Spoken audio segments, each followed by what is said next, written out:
100 शब्द प्रति minute dictation start करते हैं 5 सेकेंड बाद।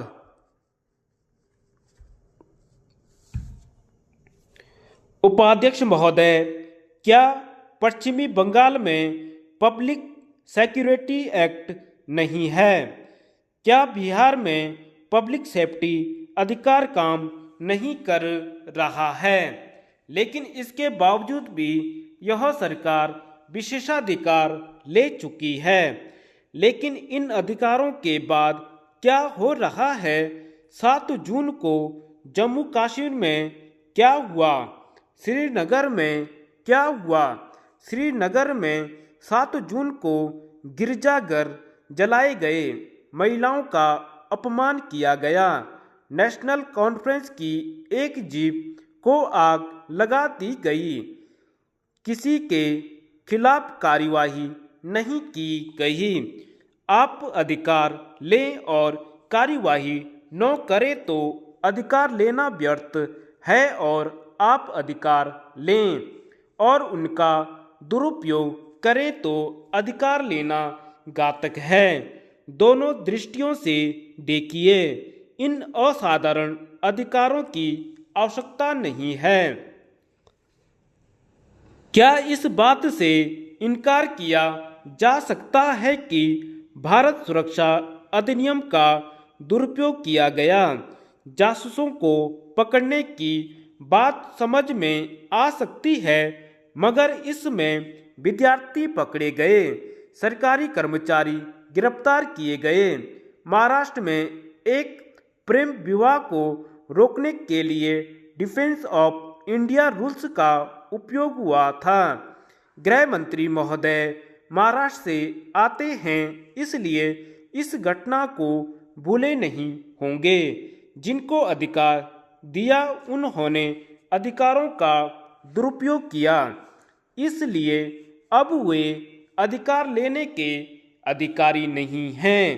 जिन सीमावर्ती क्षेत्रों में गृह मंत्री महोदय आपातकाल की स्थिति सीमित करना चाहते हैं, वहाँ पर्याप्त अधिकार हैं।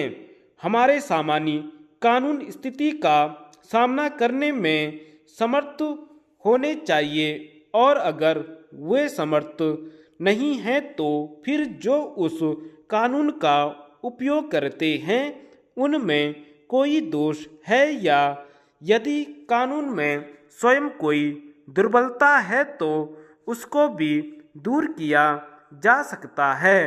हम इस प्रकार के किसी भी प्रश्न पर विचार करने के लिए तैयार होंगे कि नागरिकों के मूलभूत अधिकारों का दमन या स्थगन किए बिना देश पर आने वाले संकट का सामना किया जा सके। इसके लिए सरकार अधिकार चाहती है तो वह ठोस प्रस्ताव लेकर आए। उसके गुण दोषों का विचार करके हम निर्णय करेंगे। लेकिन हम इस तरह के अधिकार लेने के लिए तैयार नहीं हैं जिन अधिकारों का शासन दुरुपयोग कर सके, और जो अधिकार आज की स्थिति में आवश्यक भी नहीं दिखाई देते। उपाध्यक्ष महोदय, एक बात और मैंने कहा कि देश में संकट है, मगर संकट की अनुभूति नहीं है।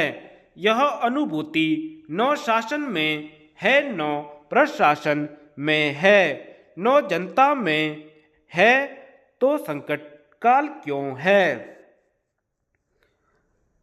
अध्यक्ष महोदय, मैं प्रस्ताव करता हूं कि यह सदन मंत्रिपरिषद में अपने विश्वास के अभाव को प्रकट करता है। महोदय, यह प्रस्ताव मैं खेद के साथ उपस्थित कर रहा हूं। कुछ ही दिन पहले यह मंत्रिमंडल गठित हुआ है। आज राष्ट्रपति महोदय ने मंत्रिमंडल की नीतियों पर प्रकाश डाला है।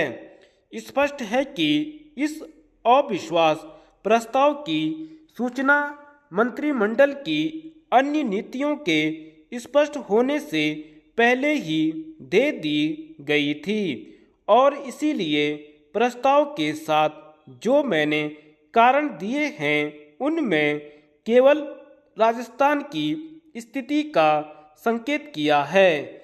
नए मंत्रिमंडल ने और उसके सदस्यों ने संविधान के प्रति निष्ठा की शपथ लेने के बाद जो पहला काम किया वह था राजस्थान में संविधान पर आघात करना।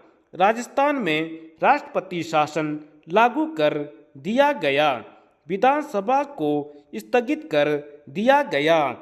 आम चुनाव के द्वारा राजस्थान की जनता अपने लिए जिस प्रकार का शासन चाहती थी उसे उस शासन से वंचित कर दिया गया।